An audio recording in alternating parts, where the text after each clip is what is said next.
Gravitrons. I'm MoreGravity. Let's play chess. So I finally won a game in my second session today. I won a game earlier today, but this second session was very challenging for me. But I'm also really glad to know that the game I won was really accurate on both sides of the board. I was stretched, my mind was stretched into the complexity of winning this game. So, a hearty, um, good game to my opponent, limzhenxing. I'm gonna call Lim because it's difficult for me to pronounce. So my opponent Lim played a really strong game, and I think one or two games before this also, so as to make this our third. All right, I had the white pieces. Let's take a look. Let's sort of back our way into the English opening. It's okay to do that. And then with knight at c3, I feel comfortable with my pawn ahead of the knight at c4 to help control the center.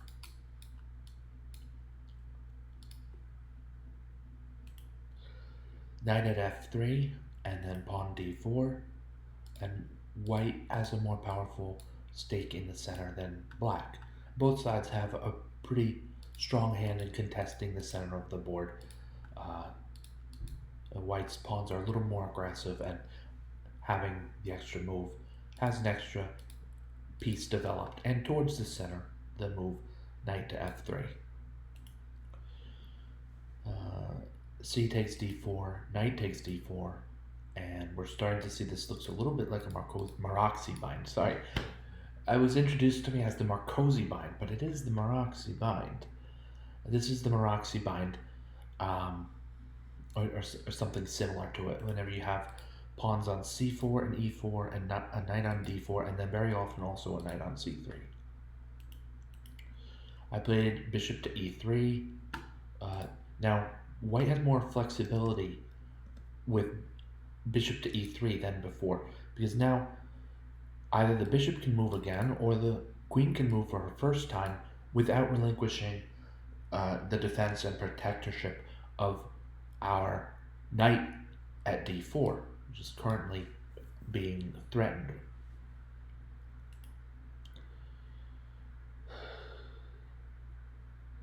Knight f6. And I find sometimes in positions like this, you waste no time to get your pawn storm underway. I talked earlier days, in the last, 5 to 10 days, about winding up the attack, how white, or sometimes black as well, will wind up the attack and then be ready and then unleash it. That would seem to indicate a different move, right? If we're going to, here with white to move, we're going to wind up the attack with something like queen to d2, and then castles queenside. Our king is a bit more safe there. I find sometimes if you're really going to do an early pawn rush, just get it going. Get it going right away. And so I played pawn to h4. Bishop to e7 and pawn to h5, continuing with this pawn rush. h6, okay, so as to stop the h pawn, but then here comes the g pawn to g4, and it's protected by the queen. Back to our flexibility. This pawn the g pawn can be moved to g4 because the queen is protecting g4, but also because we got to trace the steps of the tactics to the knight at d4 being protected by a bishop at e3. Right? This bishop is on let's maybe c1, then g4 doesn't happen because of knight takes g4, queen takes because of knight takes g4, queen takes g4. This piece is here, and then when that exchanges, right, our queen is on g4 right now. Then knight takes d4, and black is doing better by to the tune of one pawn, and maybe some intangibles as well. Is sort of unleashing this bishop. The queen could become part of things, so this is not good for white. However, like we said earlier when we played bishop e3, here on move 7, bishop to e3, we now have that flexibility we need to make this pawn storm. Knight to f5. Yeah, this is just a great move because the normal move to remove the knight, bishop takes f5. It's unclear how strong of an attack white has as a result, but black will definitely be subject to an attack. It's not clear if we're going to capture back with the e pawn or the g pawn. I'd probably say the g pawn to let things loose, or let the g file loose for the rook to move to, once it moves to g1 and have a strong part in an attack. But yeah, I think bishop takes f5 here was best.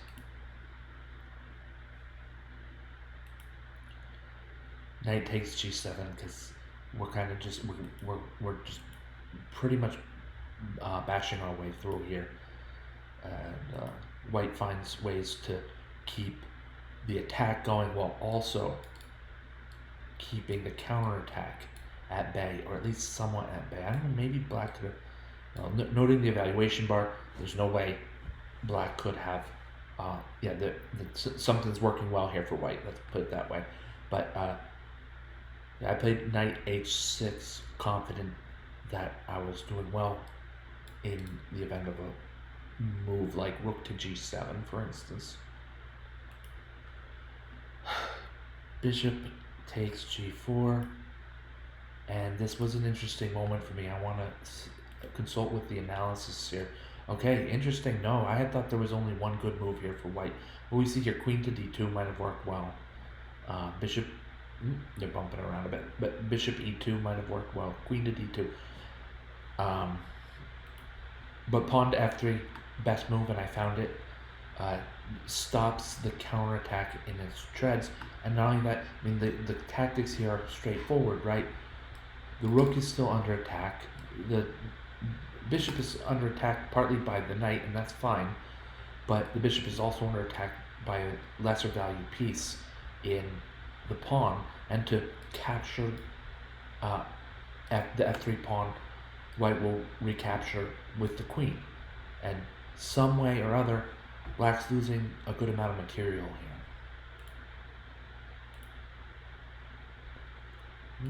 My opponent, computer best move, bishop to e6, and we're going to earn the exchange on g8. My opponent sees to it that my knight doesn't gallop away, winning more material than just the exchange by capturing on g8. But like so many great attacks, the attack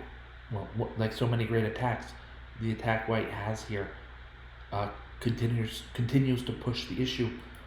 h6 with the eventual threat of promotion. I mean, what do you do here if you're black? Knight takes h6 could lead to either rook takes h6 or bishop takes h6, whichever's stronger, whichever's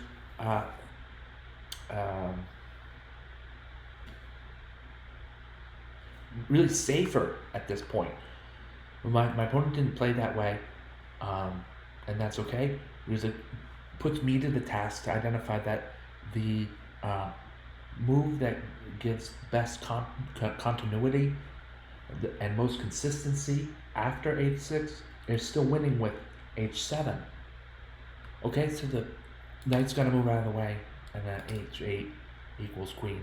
Then my opponent captures the newly minted queen, but not to be able to stop rook takes h8. Check. King to d7, rook takes h8. And this is white has almost an insurmountable lead in material. And I think here white missed a step. I missed a step. I could have played knight to d5, threatening black's queen. I think there's some line here, because then it trades material is probably the deal. After it's not white's move. So after here, No, maybe I had it okay with queen to a. What did I do? Queen to a4 check. Actually, that's fine. Queen to a4 check is fine here. So queen to a4 check, and black's trying to patch things together.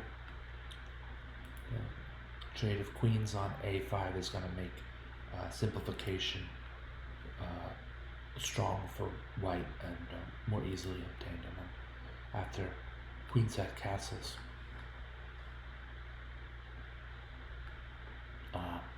white has enough power, enough material to win this in conventional ways. So this here at the beginning, might have shown this at the beginning. I used to show this at the beginning. Sometimes I show this at the end. But 96% very accurate and 81% quite accurate. Accurate enough, and 25 moves. So I'm really glad to have played a complicated, exciting, fun, accurate game of chess. And again, thanks to my opponent Lim for making this game and the two before it, or was it three, possible. All right, that's most of what I have to say. Let's play this game all the way to finish in practice. I have a feeling. Oh no, I thought my opponent might play knight takes a2.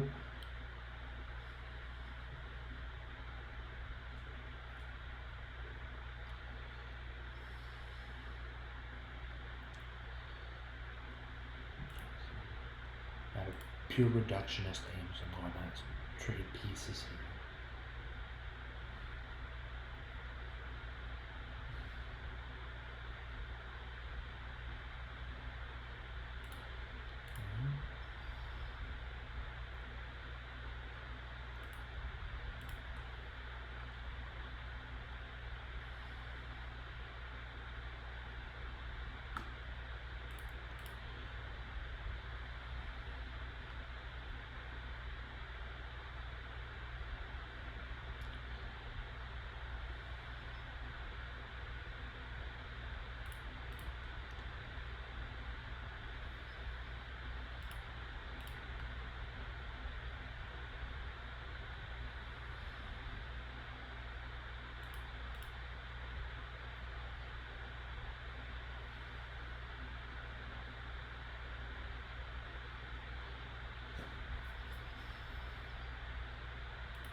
I think reductionist might actually be a term from a different, like a different area of study.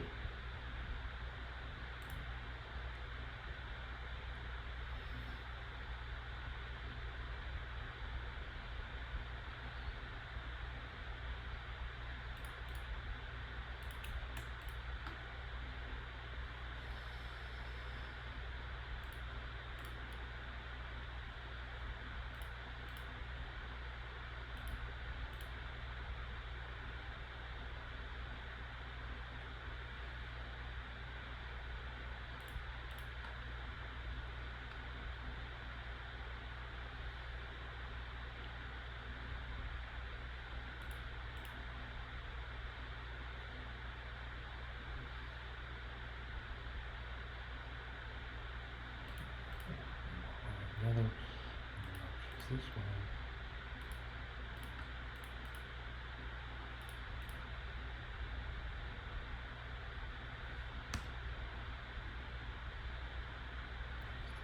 one. Sorry, yeah, no, a little bit caught myself being a little bit perfectionist about things.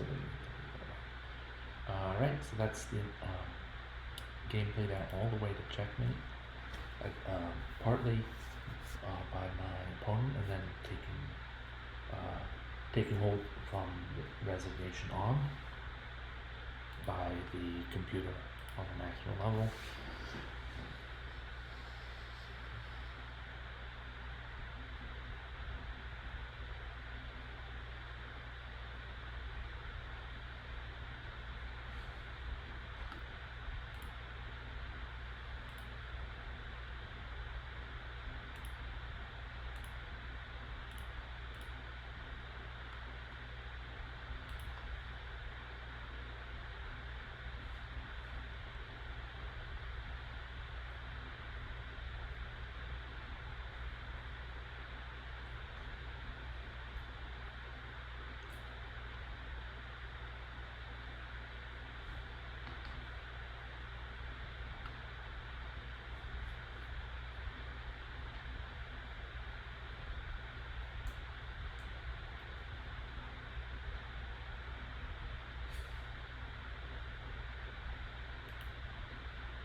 Alright, the game is accurate even with the added moves. I like it. I'm trying to play a strong chess game, and I'll be able to come back to this game and say, hey, wasn't that cool? Thank you all for watching. Thank you, Gravitrons. And MoreGravity. Have a great night.